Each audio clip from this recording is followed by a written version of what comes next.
Olá, meus amores, nós teremos a aula de história. Gostaria que vocês assistissem a aula com calma, fizessem as leituras das páginas sugeridas, tá? Em nossa aula e fizessem atividade no caderno, porque nós temos atividade para casa no livro, que logo mais estarei corrigindo, e teremos também atividade no caderno. Da página 291, nós temos aqui o número 1 e o número 2, tá? Onde encontra no livro de vocês. Vocês devem fazer o cabeçalho, tá bom? Tudo bonitinho, como nós aprendemos em sala de aula. Fazer as perguntas de caneta azul ou preta e dar as respostas feitas a lápis, tá? Um abraço, fiquem com Deus, bons estudos e boa atividade.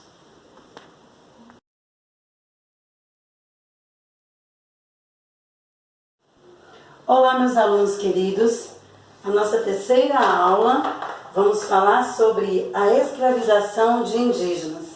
Como nós aprendemos na última aula, os portugueses, eles começaram formas de colonizar e administrar a colônia brasileira, para que houvesse uma melhor exploração tanto do pau-brasil como também da cana-de-açúcar.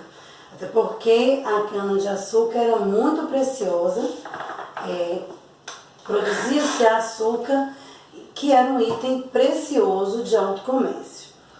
Para isso, na página 290, diz que com o início da colonização e das atividades agrícolas, os portugueses passaram a explorar mais o trabalho indígena. Em 1554, então, eles formaram as bandeiras de pré-ação. O que eram as bandeiras de pré-ação? Os homens da Vila São Vicente saíam em busca de índios para capturá-los e aprisioná-los, e através desse aprisionamento transformá-los em trabalhadores escravos. Os indígenas, então, passaram a ser um alvo de exploração também. Não somente o pau-brasil, não somente a cana-de-açúcar, mas também o trabalho escravo dos indígenas. Os bandeirantes costumavam percorrer longas distâncias em jornadas que chegavam a durar vários meses.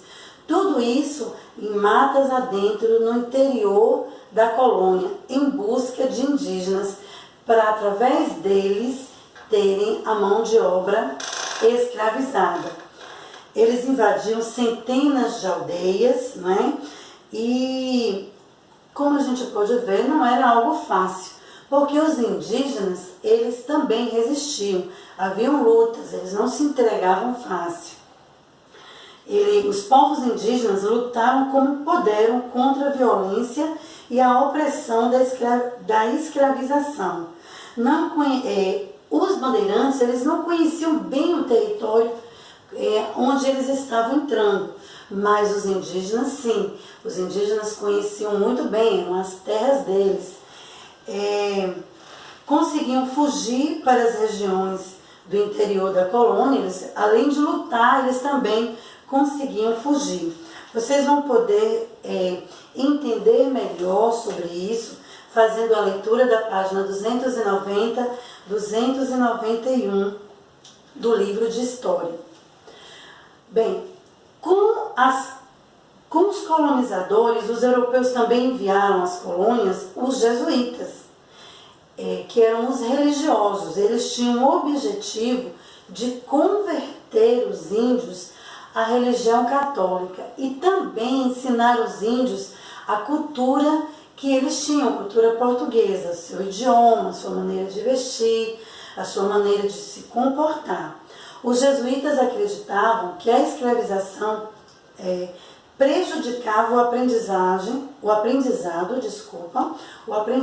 do catolicismo pelos indígenas. Dessa forma, eles criaram as missões jesuítas, tá? Então, eles não eram muito de acordo com esse aprisionamento. Eles achavam que esse aprisionamento prejudicava o aprendizado dos indígenas.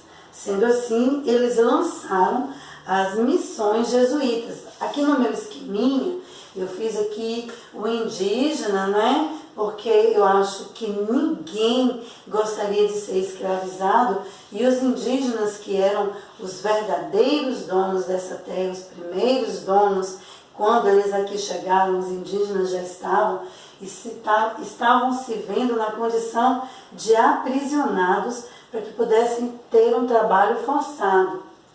E os jesuítas, eu fiz uma igrejinha para que representassem os jesuítas, tá?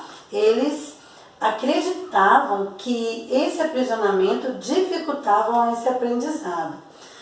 Bem, como os indígenas resistiram, e muitos indígenas eles não suportaram o afastamento dos seus familiares, de suas tribos, não aguentavam o trabalho forçado, muitos deles até morriam, os europeus viam que também não estava dando muito certo. Na página 293 diz o seguinte: com o aumento da produção do açúcar no Brasil, os colonos passaram a ter uma necessidade maior de mão de obra. Então, começaram a trazer da África pessoas para trabalhar como escravos. Desse modo, o tráfico de escravizados tornou-se um grande negócio e a coroa portuguesa viu uma chance de enriquecer ainda mais. Os africanos eram trazidos em navios, em espaços muito pequenos, sem a mínima condição até de sobrevivência. No meu esqueminha que eu fiz, não dá para ver muito bem, mas no livro de vocês também tem um gráficozinho mostrando, eles eram amontoados, tinham uma alimentação precária, uma condição de espaço também muito precária. Muitos até não conseguiam chegar no Brasil, acabavam morrendo em viagem. Na página 295 fala que nos primeiros séculos de colonização, a maior parte dos africanos escravizados trazidos para o Brasil foi levado para trabalhar nos engenhos. Então, esses escravos, eles eram pagos forçadamente, né?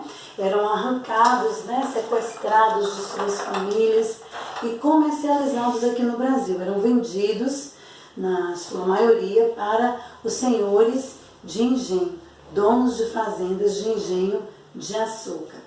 Aqui eles trabalhavam e a sua mão de obra era muito importante, porque eles plantavam a cana, colhiam a cana de açúcar, transportavam até os engenhos e lá também fabricavam.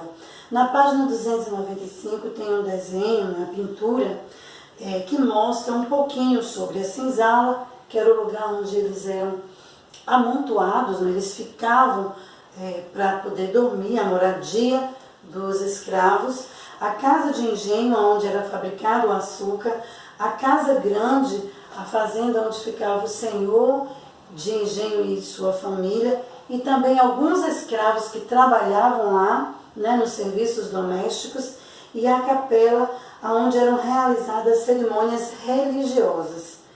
Na página 296 diz que a produção do açúcar naquela época ela era muito importante, porque o açúcar ele era muito valoroso, tinha um valor comercial muito alto. O que a gente pode entender com a leitura dessa página é que, por exemplo, hoje nós temos uma facilidade muito grande de ter o açúcar refinado, para adoçar o café, para fazer um doce, um bolo, para a nossa alimentação de um modo em geral, é muito fácil encontrar. Só que naquela época não era dessa forma. Era um produto de alto valor, até porque não era um produto fácil de ser encontrado. Por causa do seu alto preço, o açúcar podia gerar grande riqueza a quem o produzisse. Isso estimulou os portugueses a dar início à produção na colônia. Quase todo o açúcar produzido aqui no Brasil, principalmente no Nordeste, era realizado e enviado para Portugal. Além disso, diversos impostos eram cobrados sobre a produção e comercialização desse produto, enriquecendo a coroa portuguesa cada vez mais. A produção do açúcar envolvia muitas pessoas, mas os escravos, eles, como eu já falei, eles plantavam, eles colhiam, eles transportavam a cana-de-açúcar até o engenho.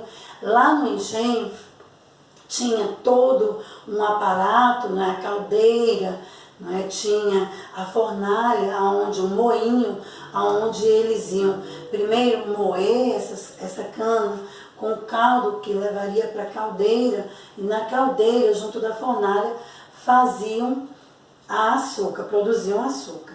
Também havia os trabalhadores escravizados na casa grande, na fazenda, onde eles realizavam serviços domésticos, né? Preparando a alimentação, na higienização da casa, no cuidado com os filhos dos senhores de engenho, entre outros trabalhos forçados. Bem, na página 299, relata que os africanos e afrodescendentes, né, trazidos da África de maneira forçosamente, vendidos aqui, comercializados como escravo, eles